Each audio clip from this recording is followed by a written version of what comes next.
Hello बच्चों, welcome back to my YouTube channel maths plaza. तो बच्चों, आज मैं इस वीडियो में Bihar board class 9 physics chapter 1 जिसका नाम है माप पर यानी मेजरमेंट का ये लेक्चर 2 है। इससे पहले लेक्चर 1 अपलोड कर दिया गया है।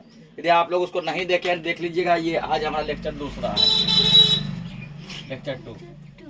तो लेक्चर 1 में हमने विज्ञान क्या है इसके बारे में अध्ययन किया था, ठीक ना। विज्ञान के बारे में हर एक कुछ जान लिए थे कि विज्ञान क्या है, विज्ञान किसे कहते हैं। विज्ञान शब्द यानी कि साइंस शब्द कहाँ से लिया गया है, साइंस शब्द की उत्पत्ति कहाँ से हुई है, ठीक ना। फिर जो साइंस के कितने भाग हैं, फिजिकल साइंस और बायोलॉजिकल साइंस, वो भी देख लिए थे। फिजिकल साइंस क्या है वो पढ़ चुके हैं, और बायोलॉजिकल साइंस क्या है वो पढ़ चुके हैं, ठीक ना। फिजिकल साइंस के अंतर्गत कौन कौन सा सब्जेक्ट आता है और बायोलॉजिकल साइंस के अंतर्गत कौन कौन सा सब्जेक्ट आता है, इन सभी का अध्ययन कर लिया गया है। यदि तुम लोग उस वीडियो को नहीं देखा है तो लेक्चर 1 में क्या करेंगे, जाके पहले देखेंगे, फिर यह लेक्चर 2 हम लोग करेंगे तो ही समझ में आएगा। तो आज का जो हमारा टॉपिक जो है वो चलने वाला है, जो कि हम लोग बुक पढ़ने वाले हैं, ठीक ना। तो बुक हम लोग क्या पढ़ने वाले, भौतिकी। तो फिजिक्स को हिंदी में क्या बोलते हैं, भौतिकी, ठीक ना।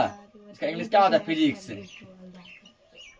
इसका देखो, फिजिक्स का हिंदी क्या होता है, भौतिकी, ठीक है ना। बुक में भी लिखा होगा भौतिकी लिखा होगा। देखो यहाँ लिखा गया ना भौतिकी।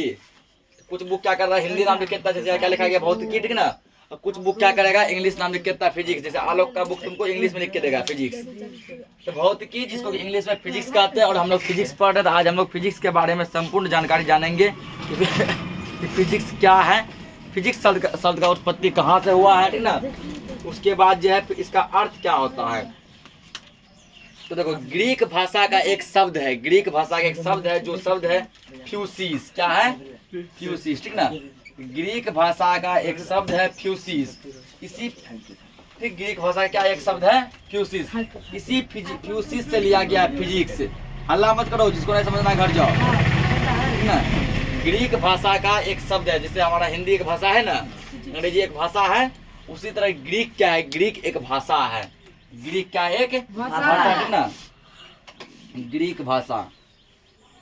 तो ग्रीक भाषा का जो एक शब्द है वो शब्द क्या है, फ्यूसिस। और फ्यूसिस का मतलब होता है प्रकृति। फ्यूसिस का क्या मतलब होता है, प्रकृति, ठीक ना। और फ्यूसिस शब्द से ही क्या लिया गया, फिजिक्स लिया गया है, ठीक ना। यानी कि ग्रीक भाषा का एक शब्द है क्या है, फ्यूसिस। ग्रीक भाषा का एक शब्द है फ्यूसिस। उसी फ्यूसिस शब्द से फिजिक्स की उत्पत्ति हुई है। और फ्यूसिस का अर्थ होता है प्रकृति यानी नेचर, ठीक ना। प्रकृति है हिंदी नाम, इंग्लिश में क्या बोलते हैं इसको, नेचर बोलते हैं। उसके बाद देखो, तो क्या समझे पूछेगा, फिजिक्स शब्द की उत्पत्ति कहाँ से हुई है। तो ग्रीक भाषा का एक शब्द है फ्यूसिस, उसी फ्यूसिस से फिजिक्स की उत्पत्ति हुई है। फ्यूसिस का मतलब होता है नेचर। फ्यूसिस का क्या मतलब होता है, नेचर, ठीक ना। फ्यूसिस का मतलब होता है नेचर, और नेचर को हिंदी में कहते हैं प्रकृति, ठीक ना। यानी कि फ्यूसिस का अर्थ हो गया प्रकृति, ठीक। और भौतिकी भाषा जो भौतिकी है ये कहाँ का शब्द है, ठीक ना। देखो, फ्यूसिस ग्रीक भाषा का शब्द क्या है, फ्यूसिस। और फ्यूसिस शब्द से क्या लिया गया है, फिजिक्स। और फ्यूसिस का मतलब क्या होता है, प्रकृति। तो फिजिक्स का जो हिंदी जो हम लोग लिखते हैं भौतिकी, फिजिक्स का हिंदी हम लोग क्या लिखते हैं, भौतिकी, ठीक ना। ये भौतिकी शब्द कौन सा भाषा है, ये भौतिकी शब्द जो ये संस्कृत भाषा से लिया गया है। कहाँ से लिया गया है, संस्कृत, ठीक ना। भौतिकी शब्द कहाँ से लिया गया है, संस्कृत भाषा से लिया गया है। और भौतिकी का मतलब होता है भौतिक संसार। भौतिकी का क्या मतलब होता है, भौतिक संसार, ठीक ना। इतना हम लोग क्या करते हैं एक बार फिर समझते हैं। तो ग्रीक भाषा का एक पूछेगा, सुनो पहले क्वेश्चन किस टाइप का पूछेगा फिजिक्स शब्द की उत्पत्ति कहाँ से हुई है, लिखना वहाँ पे। ग्रीक भाषा का एक शब्द है फ्यूसिस, उसी शब्द से फिजिक्स की उत्पत्ति हुई है, ठीक ना। पूछेगा फ्यूसिस का क्या अर्थ होता है। तो फ्यूसिस का मतलब होता है नेचर, और नेचर को ही हिंदी में कहते हैं प्रकृति, यानी कि फ्यूसिस का अर्थ होता है प्रकृति, ठीक। पूछेगा कि फिजिक्स का हिंदी क्या होता है, भौतिकी। तो भौतिकी किस भाषा का शब्द है, तो भौतिकी संस्कृत भाषा का शब्द है। भौतिकी किस भाषा का शब्द है, संस्कृत भाषा का शब्द है, ठीक ना। और भौतिकी का अर्थ क्या होता है, भौतिक संसार, क्या होता है, भौतिक संसार। अब इसका थोड़ा डेफिनेशन हम लोग लिखते हैं। आप देखो फिजिक्स का हम लोग क्या लिखेंगे, डेफिनेशन, ठीक ना। तो फिजिक्स का डेफिनेशन लिखना, प्रकृति, ये प्रकृति शब्द आया था ना, प्रकृति एवं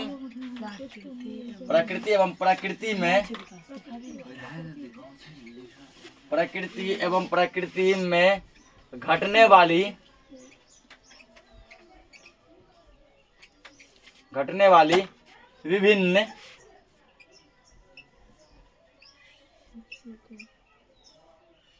विभिन्न घटनाओं का प्रकृति एवं प्रकृति में घटने वाली विभिन्न घटनाओं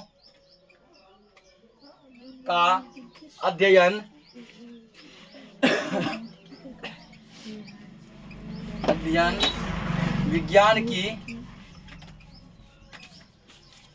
विज्ञान की जिस शाखा में की जाती है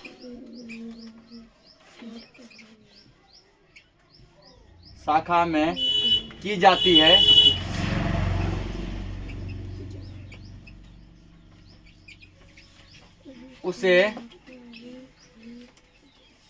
भौतिकी कहते हैं।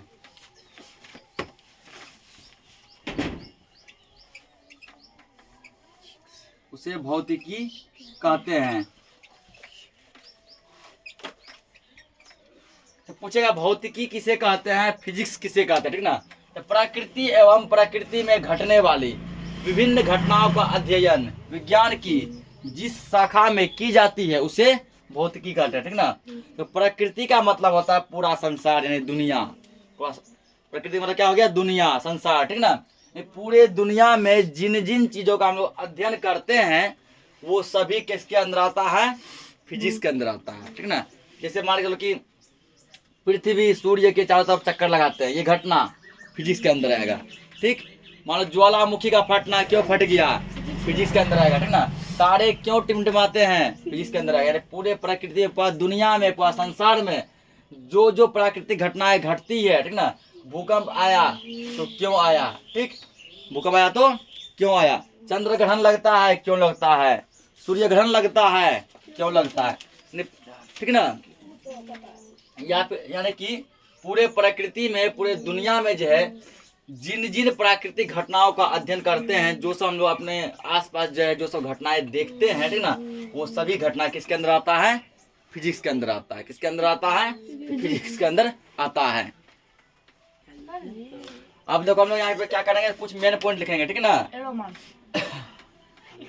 जैसे एरो दिए पहले लिखा है यार, अब जो सब समझा है कि फिजिक्स शब्द का उत्पत्ति जो हुआ है वो कहाँ से हुआ, ठीक है ना। लिखेंगे फिजिक्स ग्रीक भाषा का शब्द,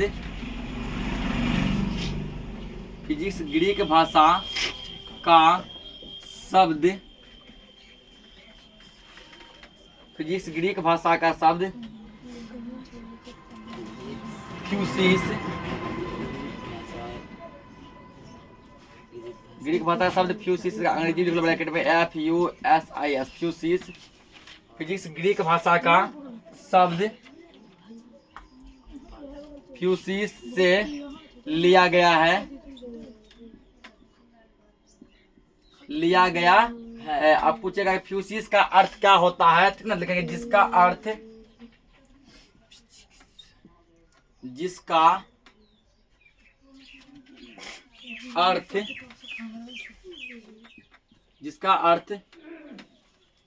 प्रकृति, जिसका अर्थ प्रकृति को इंग्लिश में बोलते हैं नेचर, NATURE, नेचर होता है। जैसे तुमको पूछेगा ठीक है फिजिक्स शब्द की उत्पत्ति कहाँ से हुई है, फिजिक्स शब्द किस भाषा से लिया गया है, ग्रीक भाषा एक, ठीक ना। तो फिजिक्स का ग्रीक भाषा का एक शब्द है फ्यूसिस, ग्रीक भाषा का एक शब्द क्या है, फ्यूसिस, ठीक ना। इसी फ्यूसिस शब्द से फिजिक्स शब्द की उत्पत्ति हुई है, यानी कि फिजिक्स शब्द जो है ग्रीक भाषा के शब्द फ्यूसिस से लिया गया है। और फ्यूसिस का मतलब होता है प्रकृति, फ्यूसिस का क्या मतलब होता है, प्रकृति यानी कि नेचर।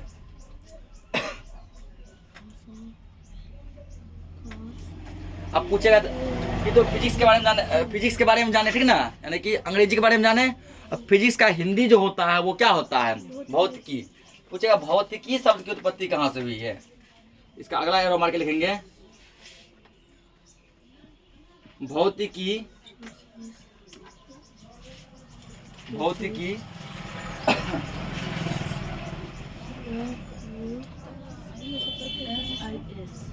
भौतिकी मूल रूप से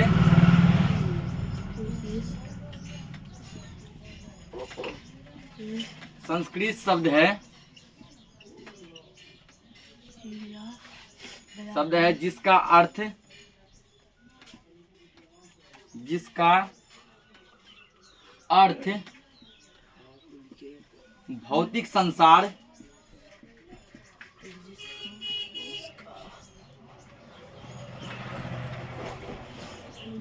भौतिक संसार होता है। तो अंग्रेजी नाम क्या है? फिजिक्स। हिंदी नाम क्या है? भौतिकी, ठीक ना। तो फिजिक्स का उत्पत्ति ग्रीक भाषा के शब्द फ्यूसिस से हुआ है, और फ्यूसिस का मतलब होता है प्रकृति, और इंग्लिश में बोलते हैं नेचर, और फिजिक्स का हिंदी होता है भौतिकी। तो भौतिकी किस भाषा का शब्द है? संस्कृत भाषा का। ये सब क्वेश्चन ऑब्जेक्टिव में पूछा जा सकता है, ठीक ना, कि भौतिकी किस भाषा का शब्द है? संस्कृत भाषा का। और भौतिकी का अर्थ होता है भौतिक संसार। क्या होता है? भौतिक संसार। ये था फिजिक्स के बारे में जानकारी, ठीक ना। इसको नोट करो। अब हम लोग अगला टॉपिक देखते हैं। तो अगला हेडिंग है भौतिक राशि, यानी फिजिकल क्वांटिटी, ठीक ना। तो भौतिक राशि में दो मेन फॉर्मेट होता है। एक होता है, हल्ला मत करो, एक होता है परिमाण, ठीक ना। इसमें दो पार्ट आएगा जिससे हम लोग किसी भौतिक राशि को पहचान सकते हैं। एक होता है परिमाण, एक होता है मात्रक। एक परिमाण होता है, दूसरा क्या होता है? मात्रक, ठीक ना। तो परिमाण का मतलब होता है संख्या। परिमाण मतलब संख्या, जैसे 1, 2, 5, 8, 12, 17, 20, 100, 200, 500, 800, ठीक ना। ये सब क्या परिमाण है। मात्रक का मतलब होता है किस चीज में मापते हैं। जैसे देखो, कोई दूरी जो है, डिस्टेंस, मतलब पूर्णिया से धमधा गए, ठीक ना, या फिर जो है पूर्णिया से पटना गए, तो वो दूरी किस में नापते हैं? किलोमीटर में। कि धमदाहा से पूर्णिया 33 किलोमीटर है, वहां से पटना इतना किलोमीटर, ठीक ना। यानी मानो धमदाहा से भागलपुर 90 किलोमीटर है, ऐसे नापते हैं। एक किलोमीटर जो हुआ, 1 किलोमीटर उसका हो गया मात्रक। किलोमीटर क्या हो गया? मात्रक, ठीक ना। तो परिमाण जैसे तुमको हो गया 5, 8, 20, 17, 100, कुछ हो ले लो, ठीक ना। मात्रक जैसे देखो, किलोमीटर में मापते हैं, किसी को केजी में नापते हैं, नापते हैं केजी में। 2 केजी दीजिएगा, 5 केजी दीजिएगा। किसी को लीटर में नापते हैं, 2 लीटर, 7 लीटर। उसके बाद किसी को किस में नापते हैं? मीटर में नापते हैं, सेंटीमीटर में नापते हैं। ये सब क्या है? ये सब मात्रक है, ठीक ना। समय को जैसे किस में नापते हैं? सेकेंड में नापते हैं, 10 सेकेंड, 20 सेकेंड बोलते हैं ना।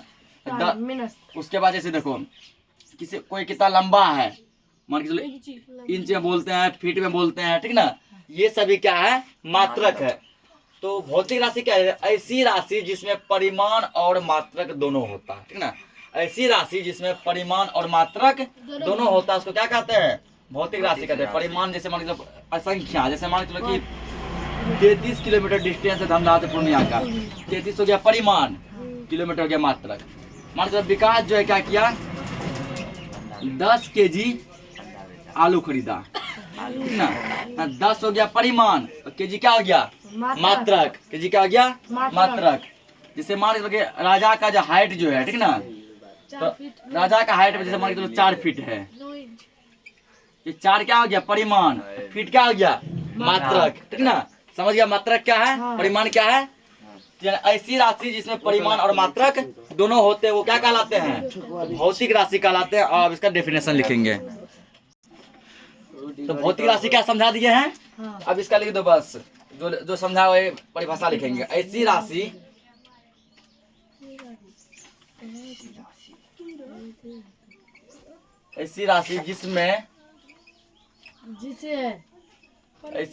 जिसमें परिमाण और मात्रक, ऐसी राशि जिसमें परिमाण और मात्रक दोनों होते हैं,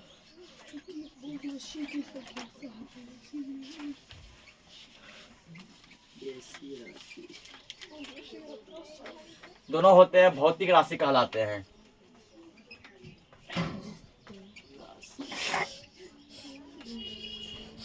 भौतिक राशि कहलाते हैं, ठीक ना। तो परिमाण क्या है, मात्रक क्या है, ये हम लोग समझ चुके हैं ना। जिस राशि में परिमाण और मात्रक दोनों होते हैं वह राशि क्या कहलाते हैं, भौतिक राशि कहलाते हैं।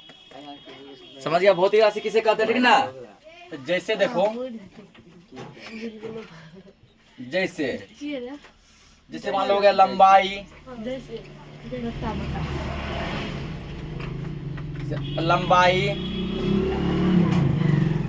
द्रव्यमान, लंबाई यानी क्या हो गया, लेंथ, ठीक ना। द्रव्यमान का मतलब क्या होता है, वजन। कोई चीज का वजन जो है कितना है, ठीक। लंबाई, द्रव्यमान, समय,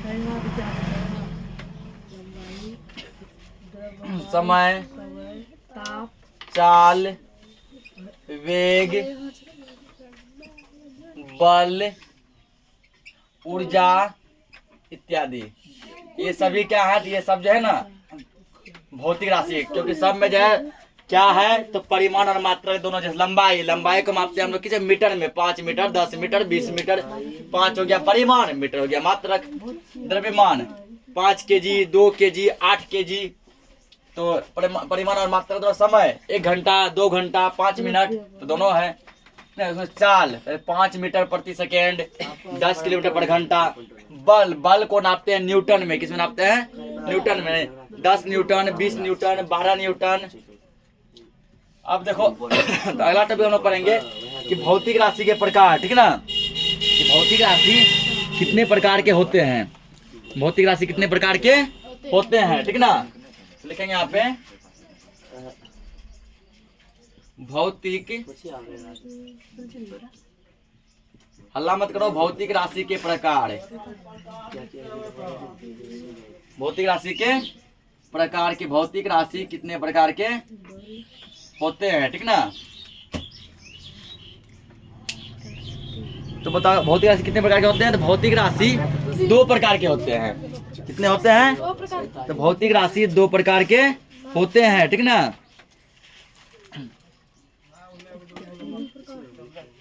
देखेंगे यहाँ पे भौतिक राशि, भौतिक राशि 2 प्रकार के, भौतिक राशि 2 प्रकार के होते हैं। 2 प्रकार कौन कौन सा है, तो पहला जो टाइप है, ठीक ना। तो पहला टाइप जो है वो है आधारी। भौतिक राशि 2 प्रकार के होते हैं। पहला है आधारी राशि, आधारी राशि। और दूसरा जो टाइप है वो है व्युत्पन्न राशि, व्युत्पन्न राशि, ठीक ना। पहला आधारी राशि और दूसरा व्युत्पन्न राशि। इसको नोट करो, अब दोनों को समझते हैं। तो क्या आधारी राशि, ठीक ना, इसका डेफिनेशन लिखेंगे। ऐसी राशि, ऐसी राशि जो स्वतंत्र मानी जाती है, जो स्वतंत्र मानी जाती है।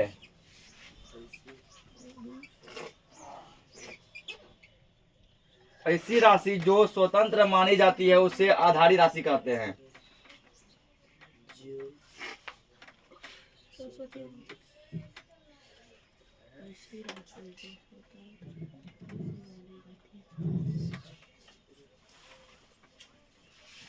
क्या लिखेगा, ऐसी राशि जो स्वतंत्र मानी जाती है उसे आधारी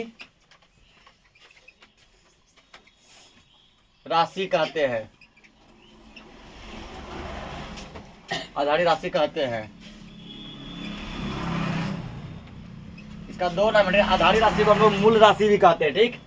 तो ऐसी राशि जो स्वतंत्र मानी जाती है उसे आधारी राशि कहते हैं। लिखो, इसे मूल राशि भी कहा जाता है, इसे मूल राशि भी कहा जाता है।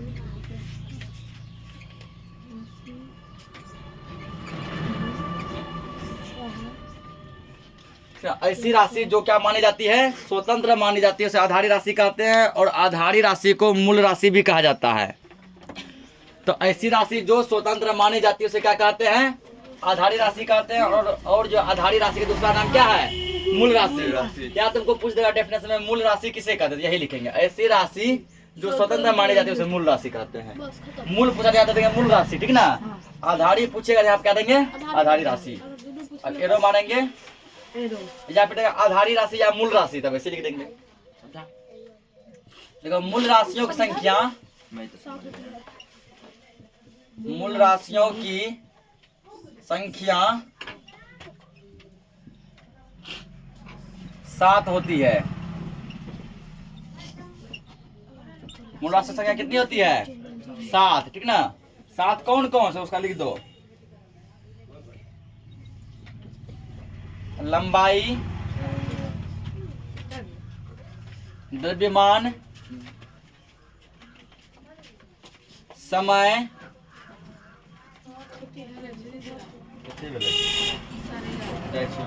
लंबाई, द्रव्यमान, समय, ताप, ज्योति तीव्रता, ज्योति तीव्रता,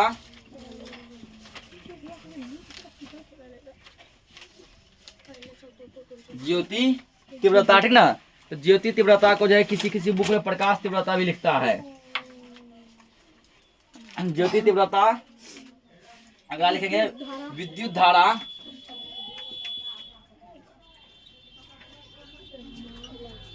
विद्युत धारा,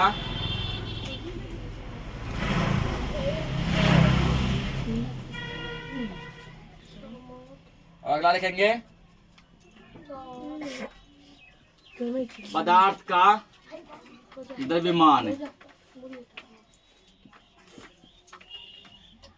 पदार्थ का द्रव्यमान, ठीक ना। या फिर पदार्थ का परिमाण भी इसको कहते हैं, द्रव्यमान या फिर परिमाण। तो मूल राशि की संख्या कितनी हो गई? 7। कौन कौन? लंबाई, द्रव्यमान, समय, ताप, ज्योति तीव्रता, विद्युत धारा और पदार्थ का द्रव्यमान, ठीक ना। इस प्रकार जो मूल राशि कितने हो गए? 7 हो गए। कितने हो गए? 7। कौन कौन? लंबाई, द्रव्यमान, समय, ताप, ज्योति तीव्रता, विद्युत धारा और पदार्थ का द्रव्यमान या फिर पदार्थ की मात्रा या फिर पदार्थ का परिमाण, ठीक ना। 3 नाम होता है, पदार्थ की मात्रा, पदार्थ का द्रव्यमान या पदार्थ का परिमाण। इसको नोट करो। अब इसका दूसरा पार्ट देखते हैं। देखो यहाँ पे वे राशि, वे राशि अल्लाह बन मत करो, जो वे राशि जो मूल भौतिक राशि से, वे राशि जो मूल भौतिक राशि से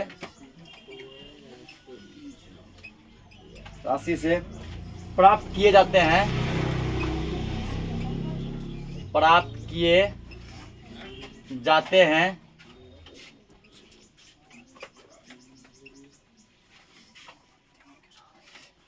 वे राशि जो मूल भौतिक राशि से प्राप्त किए जाते हैं व्युत्पन्न राशि कहलाते हैं, व्युत्पन्न राशि कहलाते हैं।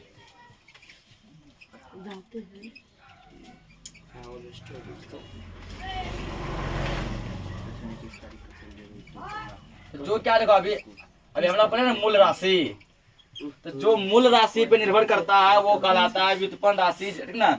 जैसे तुमको गया चाल, जैसे क्या हो गया? चाल, वेग, बल, ये सब, ठीक ना। चाल, वेग, बल, क्षेत्रफल, क्षेत्रफल, आयतन इत्यादि। तो देखो अभी जब हम मूल राशि जो पढ़े 7 गो, ठीक ना, वो किसी भी दूसरे राशि पर निर्भर नहीं करता है, ठीक। लेकिन ये व्युत्पन्न राशि जो है, ये व्युत्पन्न राशि मूल राशि पर निर्भर करता है। क्योंकि देखो चाल जो है, चाल का फॉर्मूला होता है, चाल का फॉर्मूला होता है दूरी बटे समय। दूरी बटे समय। दूरी क्या है? मूल राशि। समय क्या है? मूल राशि। मूल राशि पर निर्भर किया चाल, ठीक। क्षेत्रफल, क्षेत्रफल का फॉर्मूला होता है लंबाई गुना चौड़ाई। लंबाई क्या है? मूल राशि। चौड़ाई भी क्या है? मूल राशि, ठीक ना। इसका जैसे तो लंबाई गुना चौड़ाई गुना ऊंचाई आयतन का, लंबाई चौड़ाई ऊंचाई तीनों है मूल राशि, इसलिए जो व्युत्पन्न राशि किस पर निर्भर करता है, मूल राशि पर निर्भर करता है। तो आज के लिए इस लेक्चर को इतना ही रखते हैं, मिलते हैं हम नेक्स्ट लेक्चर में, तब तक के लिए जय हिंद।